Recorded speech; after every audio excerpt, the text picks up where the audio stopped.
আসসালামু আলাইকুম। প্রিয় দর্শক, অন্য মঞ্চের আলোচনায় আপনাদের সকলকে আমন্ত্রণ জানাচ্ছি। কে স্বাগত। প্রিয় বন্ধুরা, প্রীতি, সালাম এবং শুভেচ্ছা নেবেন। হঠাৎ করে বাংলাদেশের জাতীয় নিরাপত্তা উপদেষ্টা ডক্টর খলিলুর রহমান কেন আমেরিকায় গেলেন? আমেরিকা কি তাকে ডেকে পাঠিয়েছে? এর পাশাপাশি আরো কিছু ঘটনা বাংলাদেশে ঘটেছে। আজকে সেই বিষয়গুলো নিয়ে আপনাদের সাথে কথা বলবো। কিছু অজানা তথ্য আপনাদের সামনে আসবে, একদম শেষ পর্যন্ত দেখবেন বলে আশা করি। আর একটা ছোট্ট আনন্দের খবর জানিয়ে শুরু করি যে এই রূপান্তরের সত্যের এই চ্যানেলে সাবস্ক্রাইবারের সংখ্যা 1 লাখ অতিক্রম করেছে আরো 2-3 দিন আগে। আমি বলবো বলবো করেও আমার আসলে বলা হয়নি। আপনাদের সবার প্রতি কৃতজ্ঞতা, সবাইকে ধন্যবাদ। আপনাদের এই সমর্থনের কারণেই আমি অনেকটা ক্যাজুয়ালি শুরু করেও আজ প্রায় 16 মাসের মতো হলো চ্যানেলটি নিয়ে আছি। প্রায় প্রতিদিনই আপনাদের সামনে হাজির হচ্ছি কোনো না কোনো বিষয় নিয়ে। যাই হোক, ডক্টর খলিলের বিষয় নিয়ে আসছি। তার আগে একটু পেছনে যেতে চাই যে আপনাদের কি মনে আছে যে কক্সবাজার জেলার পেকুয়া বাজার একটা বাজার আছে, এটা পেকুয়া বাজার, ওখানে একটা উপজেলার আন্ডারে একটা মেইন বাজার, ওটা ব্যবসায়িক ভাবে ভীষণ ইম্পর্টেন্ট। এবং আমি একটা 19 তলা হোটেলের কথা বলেছিলাম, যেটা নিচের তলাটা ছিল পানশালা, রেস্টুরেন্ট এসব, এবং তারপরে উপরের দিকে ছিল মানে থাকার জায়গা। এই 19 তলা হোটেলটির মালিক ছিল মোস্তফা মাঝি, এবং এই হোটেলটি বেশ কয়েক মাস আগে হঠাৎ করে বন্ধ হয়ে যায় যখন টেকনাফে আরাকান আর্মিকে ডক্টর ইউনূসের প্রশাসন ব্যাগ দিচ্ছিল, এবং সেখানে আরাকান আর্মিরা সেখানে মানে বিয়ে করছে, ঘর বাড়ি করে থাকছে। তো সেই অবস্থা, এবং সেখানে অনেক মার্কিন সেনা, মার্কিন প্রশাসনের লোকজনের আসা যাওয়া ছিল, যে কারণে সেখানে তাদের মনোরঞ্জনের জন্য একটা পানশালা করা হয়েছিল। 3-4 দিন আগে হঠাৎ এই মোস্তফা মাঝিকে তার বাসায় মৃত অবস্থায় পাওয়া গেছে। তারা মোস্তফা মাঝিকে হত্যা করেছে সেটা এখনো জানা যায়নি। এমনকি মোস্তফা মাঝির মতো একজন গুরুত্বপূর্ণ লোক ওই পেকুয়া বাজারে, তার মৃত্যুটা নিয়ে তেমন কোথাও কোনো আলোচনা বা আমাদের প্রধান প্রধান গণমাধ্যমে বিষয়টি আসছে বলে আমার চোখে পড়েনি। যে কথা বলছিলাম যে ডক্টর খলিল কেন আমেরিকায় গিয়েছেন হঠাৎ করে, 3টি কারণে তিনি গিয়েছেন। যে বাংলাদেশ এই যে চীনের সাথে তাদের দহরম মহরম বাড়ছে, এবং চীন থেকে তারা 20টি J-10 CE যুদ্ধ বিমান কিনবে বলে আলোচনা করছে। কেন এই যুদ্ধ বিমানগুলো চীন থেকে বাংলাদেশ কিনবে, এই প্রশ্নটি মার্কিন কর্তৃপক্ষ ডক্টর খলিলকে করবে। ডক্টর খলিল মূলত পল কাপুরের সাথে মিটিং করবেন, যিনি assistant state secretary for south Asia. আবার ভারতে যিনি মার্কিন রাষ্ট্রদূত সার্জিও গার, তার সাথেও ডক্টর খলিলের মিটিং হওয়ার কথা। এর বাইরে ট্রাম্প প্রশাসনের আরো 2-1 জনের সাথে মিটিং হওয়ার কথা। সুতরাং এই যে চীন থেকে যুদ্ধ বিমান কেনা, চীনের সাথে দহরম মহরম, এই প্রশ্নটি ডক্টর খলিলকে করবে।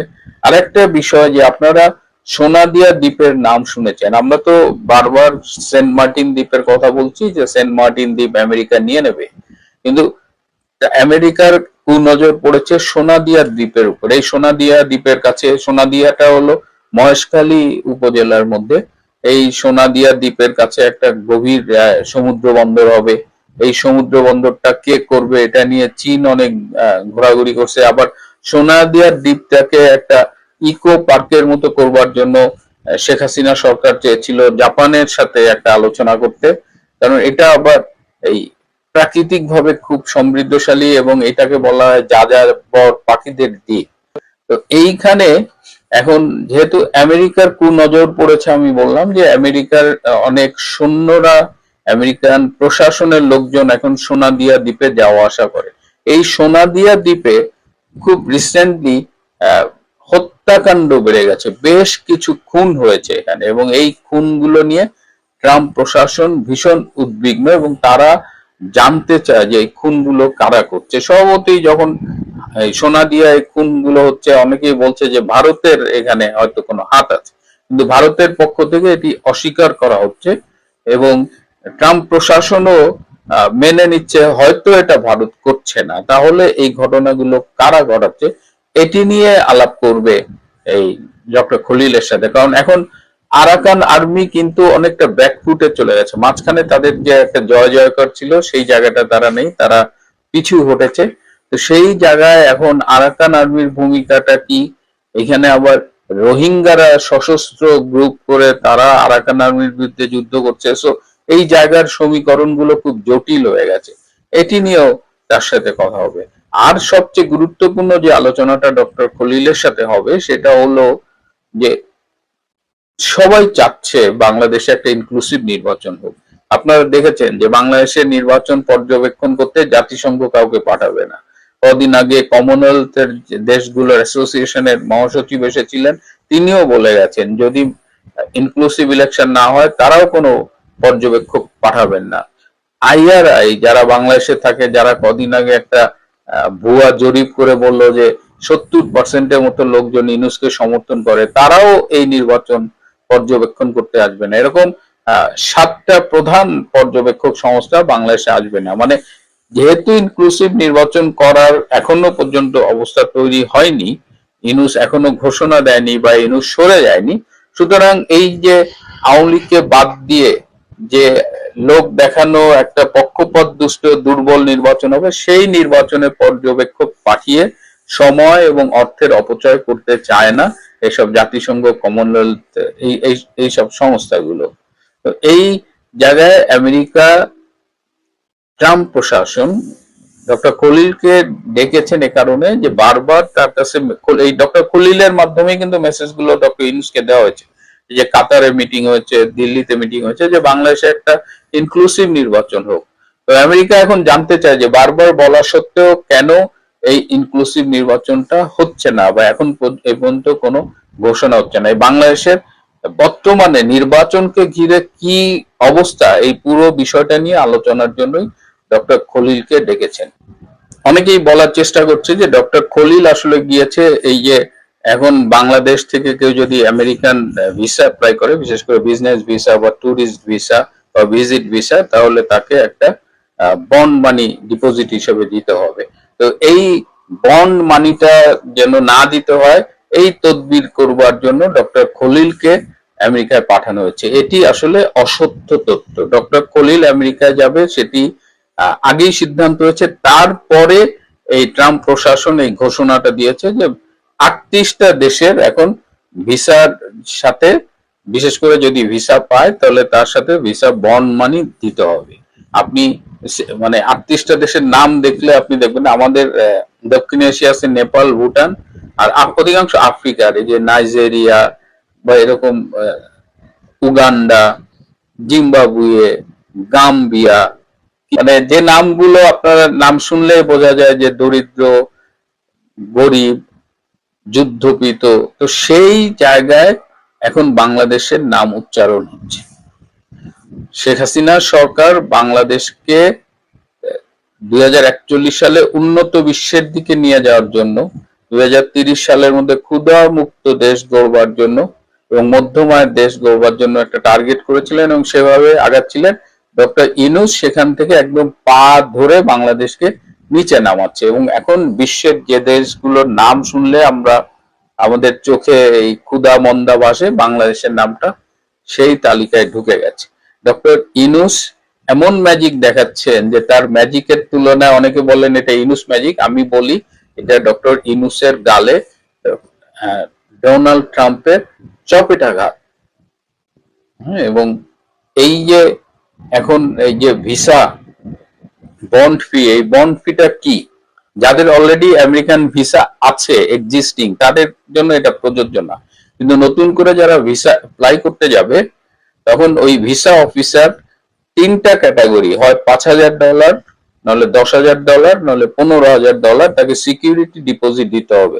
সো ভিসার ইন্টারভিউর সময় আপনাকে অফিসার বলে দেবে যে তুমি এত টাকা ডিপোজিট দাও। এই ডিপোজিট দেওয়ার অর্থ হলো যে আপনি যখন আমেরিকায় যাবেন এবং আপনি ওই ভিসার শর্ত অনুযায়ী আপনি যদি ফিরে আসেন তাহলে আপনি ওই টাকাটা ফেরত পাবেন, অথবা আপনি ভিসা পাওয়ার পরে গেলেন না তখনও আপনি ওই টাকাটা ফেরত পাবেন, অথবা আপনি আমেরিকায় আসলেন, আমেরিকা এয়ারপোর্ট থেকে আপনি ঢুকতে পারলেন না তখনও টাকাটা ফেরত পাবেন। কিন্তু আপনি যদি শর্ত ভঙ্গ করেন, আপনি যদি আপনার ভিসার মেয়াদের মধ্যে যদি ফিরে না আসেন তাহলে আপনার ওই টাকাটা হয়তো মার্কিন সরকার রেখে দিতে পারে। হ্যাঁ, আর সবকিছু ঠিক থাকলে তো আপনি টাকা ফেরত পাবেন। কিন্তু সমস্যা হলো যে অনেকের পক্ষেই, বিশেষ করে মধ্যবিত্তের পক্ষে এতগুলো টাকা একসাথে দেওয়া এবং ওই টাকাটা ফেলে রাখা, এটা অনেক সময় কঠিন হয়ে যেতে পারে। তবে এখানে 38টা দেশের তালিকায় বাংলাদেশের নাম আছে, এটি আমাদের জন্য একটা লজ্জার ব্যাপার। যদিও ডক্টর ইউনূসের লজ্জা নাই, তিনি হাসি হাসি মুখ করে আবার বলবেন, আবার এখন তার চামচারা বলতেছে যে ডক্টর খলিল গেছে এই ভিসার বন্ড মানির বিষয়টা ঠেকাতে। ডক্টর খলিল এই বিষয়ে আলোচনা করতে জানেনি, তাকে এই বিষয়ে ডাকাও হয়নি, and he is not the appropriate authority, কারণ এই ভিসার বিষয়গুলো পল কাপুর কিংবা সার্জিও গার্ড দেখেন না। সুতরাং ডক্টর খলিল গেছে মূলত বাংলাদেশে একটা এই নেক্সট নির্বাচন নিয়ে কথা বলতে, এবং ডক্টর খলিল 12 তারিখে ফিরবেন। আমার ধারণা যে হয়তো একই ফ্লাইটে বাংলাদেশে যে নতুন মার্কিন রাষ্ট্রদূত ব্রেন্ট ক্রিস্টেনসেন তিনিও আসতে পারেন আর কি। তো দেখা যাক ডক্টর খলিল বাংলাদেশের জন্য কি মেসেজ নিয়ে আসেন। আর ডক্টর ইউনূস, তার উপর আমেরিকান প্রশাসনের, বিশেষ করে ট্রাম্প প্রশাসনের আশীর্বাদের হাত কখনোই মাথায় ছিল না, কিন্তু আমেরিকা তার স্বার্থের বিষয়গুলো নিয়ে বাংলাদেশের সাথে ডিল করছে এবং এই ডিলিংসটা মূলত ডক্টর খলিলের মাধ্যমেই করছে। প্রিয় বন্ধুরা, আজ এ পর্যন্তই। ভালো থাকবেন, সুস্থ থাকবেন, তার চেয়েও জরুরি হলো নিরাপদে থাকবেন। সবাইকে অনেক ধন্যবাদ। আসসালামু আলাইকুম ওয়া রাহমাতুল্লাহি ওয়া বারাকাতুহু। সম্মানিত দর্শক, বিএনপির চেয়ারপারসন বেগম খালেদা জিয়ার মৃত্যু, এটি সম্ভবত শতাব্দীর সবচেয়ে আলোচিত একটি মৃত্যু। তার মৃত্যু পরবর্তী যে জানাজা, শেষকৃত্যানুষ্ঠান মুসলমানদের ধর্ম অনুযায়ী, এটি একটা ইতিহাসের মাইল ফলকে স্থাপন করেছে। পুরো ঢাকা শহর ভেঙে পড়েছিল সেই দিন। 2025 সনের ডিসেম্বর মাসের শেষ দিন, 31 তারিখ। সেই দিন পুরো সংসদ ভবন যে চত্বর, তার আশেপাশের এলাকা থেকে শুরু করে পুরো ঢাকা মহানগরী বলতে গেলে জানাজার নগরীতে পরিণত হয়েছে। কত মানুষ যে এই জানাজাতে অংশগ্রহণ করেছেন তা বলা যাবে না। এটাকে অসংখ্য বলতে হবে, অগণিত বলতে হবে। এবং বাংলাদেশে যে ঐতিহাসিক জানাজাগুলো ইতিপূর্বে হয়েছে তার কোনটির সঙ্গেই বেগম খালেদা জিয়ার জানাজার তুলনা করা যাবে না। এবং সেই জানাজাকে কেন্দ্র করে রাজনীতির অঙ্গনে, সামাজিক অঙ্গনে নানা রকম প্রশ্ন উঠছে। আপনারা সবাই জানেন যে জুলাই আগস্ট বিপ্লব পরবর্তী একজন তরুণ নেতা ওসমান হাদি, তার মর্মান্তিক মৃত্যুর পর মানুষের একটা আবেগ তৈরি হয়েছিল এবং সেই আবেগের প্রেক্ষিতে ওসমান হাদির যে জানাজা, সেই জানাজাতেও পর্যাপ্ত লোকের উপস্থিতি দেখা গিয়েছিল। বেগম জিয়া তখন অসুস্থ ছিলেন এবং সবাই বলাবলি করার চেষ্টা করছিলেন, বিশেষ করে বিএনপি বিরোধী যারা শক্তি। এবং আপনারা জানেন যে ওসমান হাদির যে রাজনীতি এবং তার প্রমোটার হিসেবে যে দক্ষিণপন্থী গ্রুপগুলো ছিল, তারা টিটকারি করার চেষ্টা করছিল বিএনপিকে যে বেগম খালেদা জিয়ার যে আগামী দিনগুলোতে যদি মৃত্যু হয় তখন বেগম জিয়া অসুস্থ, তার জানাজা কি হাদির জানাজার চেয়ে সংখ্যাধিক্যের বিচারে বড় হবে কিনা। এটা বিএনপির জন্য একটা মানসিক চাপ ছিল। বিএনপি হয়তো ভাবতেও পারেনি যে বেগম খালেদা জিয়ার জানাজাতে এত মানুষের উপস্থিতি ঘটবে।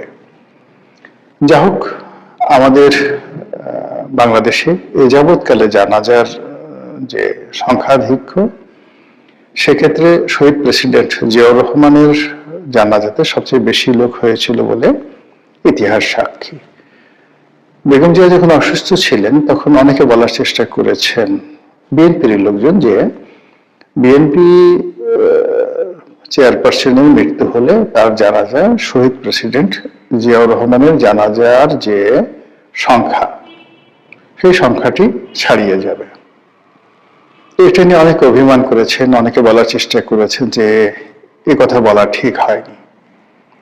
কিন্তু বাস্তবে কি ঘটেছে সেটা আপনারা সবাই দেখেছেন। এখন বক্তব্য হলো যে এই যে জানাজা কেন্দ্রিক রাজনীতি, এই রাজনীতি বিএনপি বিরোধী যে সকল রাজনৈতিক শক্তি আছে তাদেরকে একটি মানসিক চাপের মধ্যে ফেলে দিয়েছে। ধরুন, আগামীতে যদি জামাতের কোনো শীর্ষ নেতা, আল্লাহ মাফ করুক, খুব দ্রুত তাদের মৃত্যু হয় এবং নির্বাচনের আগে, এবং সেক্ষেত্রে যদি তাদের জানাজাতে এই যে বেগম জিয়ার জানাজায় যে পরিমাণ লোকের উপস্থিতি ঘটলো, সেটি যদি না হয় তাহলে তাদের রাজনীতি শেষ। এই গেল একটা। দ্বিতীয়ত, বিএনপির প্রধান প্রতিদ্বন্দ্বী, রাজনৈতিক প্রতিদ্বন্দ্বী, সেটা হলো আওয়ামী লীগ। আওয়ামী লীগ সভানেত্রী শেখ হাসিনা, তারও যথেষ্ট বয়স হয়েছে। এখন তিনি দেশের বাইরে আছেন, তার রাজনৈতিক দল কার্যত নিষিদ্ধ, এবং তার যে সকল নেতাকর্মী বাংলাদেশে আছেন সবাই নিষ্ক্রিয়, অনেকে পলাতক, এবং বিরাট সংখ্যক নেতাকর্মী জেলখানাতে তারা জেলের ঘানি টানছেন। অনেকের মাথার উপর মৃত্যুদণ্ডের যে রায়, এটি যেভাবে আছে, আগামীতেও জেল, জুলুম, হুলিয়া, মৃত্যুদণ্ড তাদের জন্য অনিবার্য। তো সেক্ষেত্রে আওয়ামী লীগের রাজনীতির ভবিষ্যৎ কি? অনেকে বলার চেষ্টা করছেন যে বেগম জিয়ার তো এদেশে জানাজা জুটলো কপালে, শেখ হাসিনা তো বাংলাদেশে আসতে পারবে না, তার কপালে কি জানাজা জুটবে? সে কি বাংলাদেশে আসতে পারবে?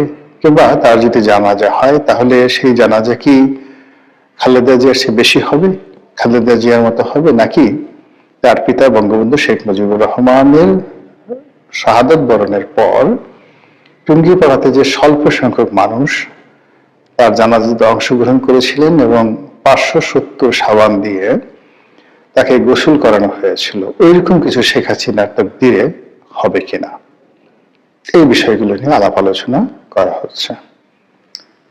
বিষয়গুলো খুবই সেন্সিটিভ, এবং আমি সাধারণত ব্যক্তিগতভাবে যারা মজলুম থাকেন তাদের বিপক্ষে কখনো কথা বলি না। আর যারা শক্তিশালী, আমার এই জীবনে ছোটকাল থেকে, একেবারে ছোটকাল থেকে, আমি যখন 4, 5, 6-এ পড়ি, তখন থেকে যাদের সঙ্গে বিরোধ আমার হয়েছে তারা সবাই শক্তিশালী মানুষ ছিলেন।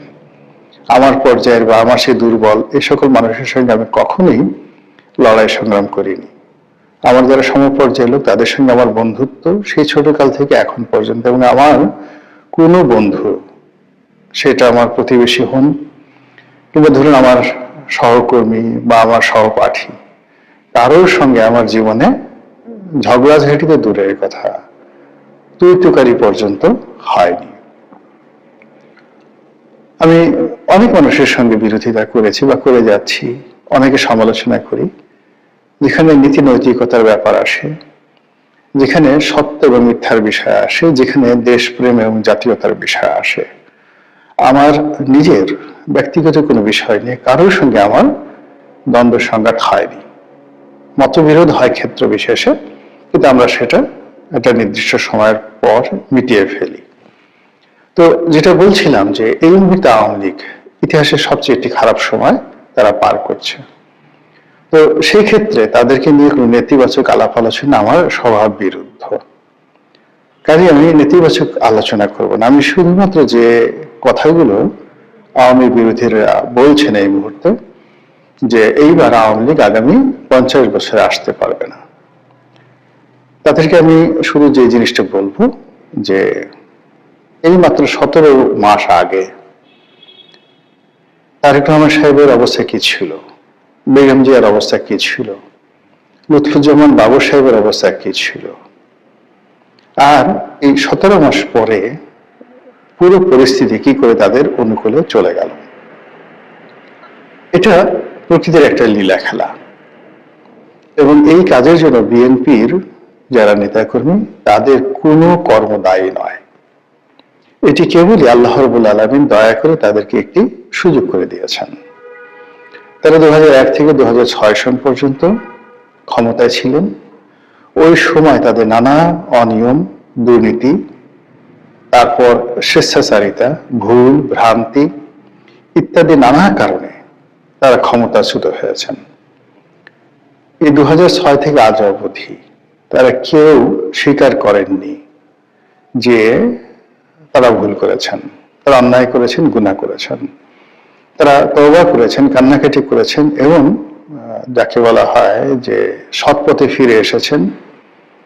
দেবতা দেখিয়েছেন যে জীবনে কখনো সুযোগ পেলে তারা ভালো কাজ বই মন্দ কাজ করবেন না, এরকম কোনো নজির আমরা দেখিনি। বরং গত 17 মাসে বিএনপির যে সকল বাজে লোক ছিল তারা অতীতের যে কোনো সময় এসে আরো বাজে হয়ে গেছে। বিএনপি যে সকল লোক খারাপ কাজ করতো 2001 থেকে 6, তারা গত 17 মাসে তার চেয়ে বেশি খারাপ কাজ করেছে। কিন্তু তারপরেও প্রকৃতি তাদেরকে একটা সুযোগ করে দিয়েছে। সে সুযোগ কেন? সে সুযোগ প্রথমত আওয়ামী লীগের যে ব্যর্থতা, দুর্নীতি, অনিয়ম, স্বেচ্ছাচার, পাপাচার, নানা রকম কুকর্ম। দ্বিতীয়ত এই গত 17 মাসে বর্তমান যে ডক্টর মোহাম্মদ ইউনূসের সরকার, তাদের কোনো সফলতা নেই।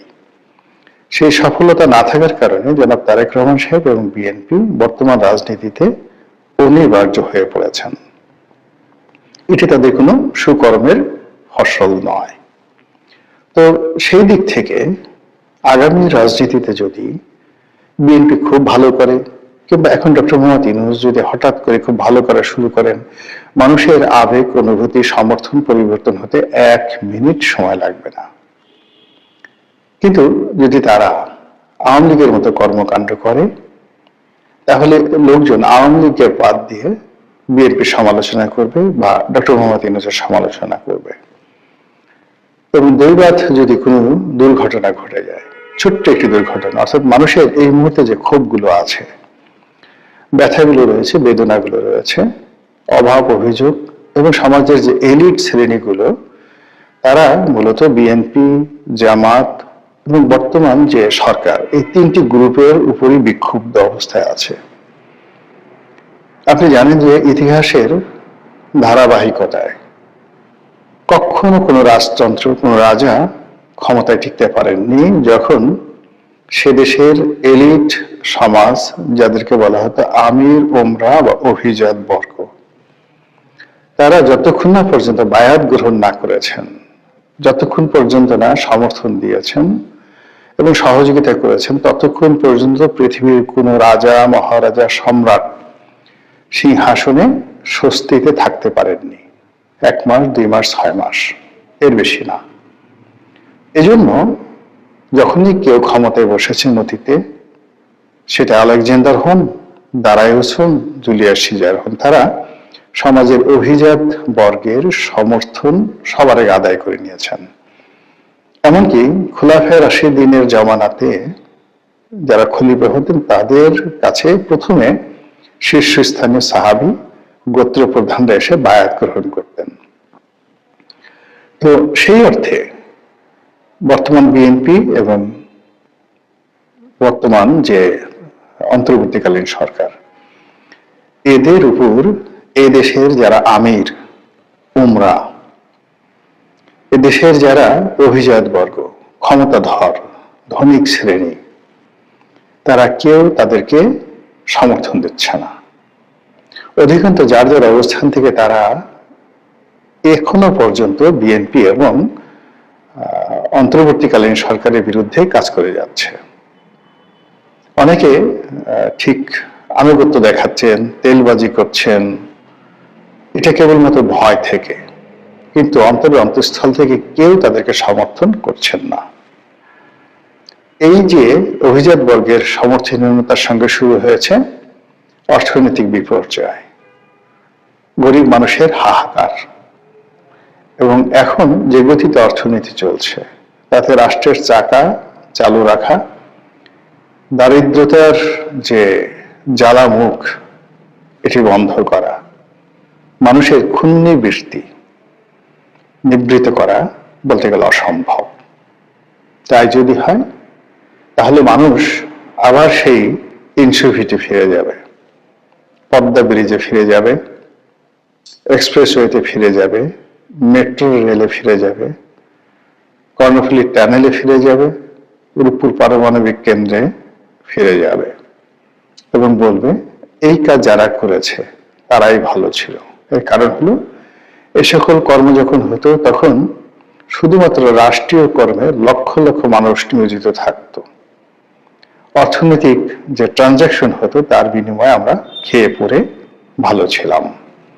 মানুষ ভুলে যাবে ছাত্রলীগের হেলমেট বাহিনী, ভুলে যাবে হাতুড়ি লীগ, ভুলে যাবে শেখ হাসিনার গুম, শেখ হাসিনার বিরুদ্ধে যত সব অভিযোগ সবকিছু ভুলে যাবে। এবং সেক্ষেত্রে শেখ হাসিনার প্রত্যাবর্তন এটি সময়ের বিষয়। Any day, any time, any way, অর্থাৎ যে কোনো দিন, যে কোনো সময়, যে কোনো ভাবে হতে পারে, যদি এই যে বর্তমান যে অবস্থা রয়েছে এটির কোনো রাতারাতি ম্যাজিক্যাল পরিবর্তন না আসে। দ্বিতীয়ত, বাংলাদেশে যে সামনে ভোট আসছে সেই ভোটের বিশৃঙ্খলা, আইন শৃঙ্খলা পরিস্থিতির অবনতি এবং সর্বোপরি বিদেশি যে সকল রাষ্ট্র, বন্ধু রাষ্ট্র রয়েছে তাদের অসহযোগিতা যদি বর্তমান যারা ক্ষমতাসীন রয়েছেন বা আগামীতে আসবেন তাদের জন্য অনিবার্য হয়ে পড়ে, সেক্ষেত্রে আওয়ামী লীগের সম্ভাবনার দ্বার খুলে যাবে। আর আওয়ামী লীগ যদি আসে, ফেরত আসে বাংলাদেশে, তারেক রহমান সাহেবের প্রত্যাবর্তন উপলক্ষে যত মানুষ আসছে, শেখ হাসিনার প্রত্যাবর্তন হলে বা জয়ের প্রত্যাবর্তন হলে, যদি শেখ হাসিনা মরে যান আগামীতে, জয়ের প্রত্যাবর্তন হয়, পুতুলের প্রত্যাবর্তন হয়, আপনি কল্পনাই করতে পারবেন না কি অবস্থা হবে। আমাদের দেশের মানুষ খুব দ্রুত ভুলে যায়, ভীষণ রকম ভাবে ভুলে যায়। আবার শেখ হাসিনা যদি বাংলাদেশে আসেন, তার যদি পুনর্বাসন হয় রাজনীতিতে, এবং কেন হবে সেটা আগে বললাম, বর্তমান সরকারের ব্যর্থতার কারণে, এছাড়া অন্য কোনো কারণ নেই। আর সেক্ষেত্রে কিছুদিন পরে যদি তার মৃত্যু ঘটে, তার জানাজা অনুষ্ঠানের জন্য তিল ধারণের জায়গা থাকবে না। বেগম জিয়ার যে জানাজা, সেই জানাজা তো কেবলমাত্র ঢাকা শহরের মধ্যে সীমাবদ্ধ ছিল। শেখ হাসিনার জানাজা টেকনাফ থেকে তেঁতুলিয়া পর্যন্ত প্রত্যেকটি কর্নারে, প্রত্যেকটি কোণে কোণে, প্রত্যেকটি বিন্দুতে বিন্দুতে এই ভূমির যেভাবে মানুষ উত্তাল হয়ে পড়বে তার জন্য, যেভাবে আহাজি করবে, কান্নাকাটি করবে, এটা আপনি কল্পনাই করতে পারবেন না। এবং এটাই বাঙালির ইতিহাস। খুব দ্রুত হয়ে যায়, খুব দ্রুত আবেগপ্রবণ হয়ে যায়, আর অতীতের যে কোনো রেকর্ডকে নিজেরা ভাঙার জন্য নিজেরাই প্রতিযোগিতা করে। আর একটা বিষয় আমাদের বৈশিষ্ট্য, সেটি হলো আমরা যে কোনো উৎসবের আমেজের চাইতে আমাদের যে শোকের আমেজ, এখানে আমরা বেশি সমাগম করতে আমরা বেশি ভালোবাসি। ভালো কাজের চাইতে মন্দ কাজে আমাদের তৃপ্তি বেশি, এবং প্রয়োজনের চাইতে অপ্রয়োজনীয় কাজে আমরা ভীষণ রকম ব্যস্ত থাকি। তো সেই দিক থেকে আপনি আমি যেগুলো কল্পনাও করতে পারছি না, সেগুলোই আগামী দিনে আমাদের জন্য হয়তো অপেক্ষা করছে, যদি না আল্লাহ রাব্বুল আলামিন তার আপন মহিমায় এই জাতিকে নতুন কোনো দিশারি না দান করেন, নতুন কোনো পথ বা মতের সন্ধান না দেন।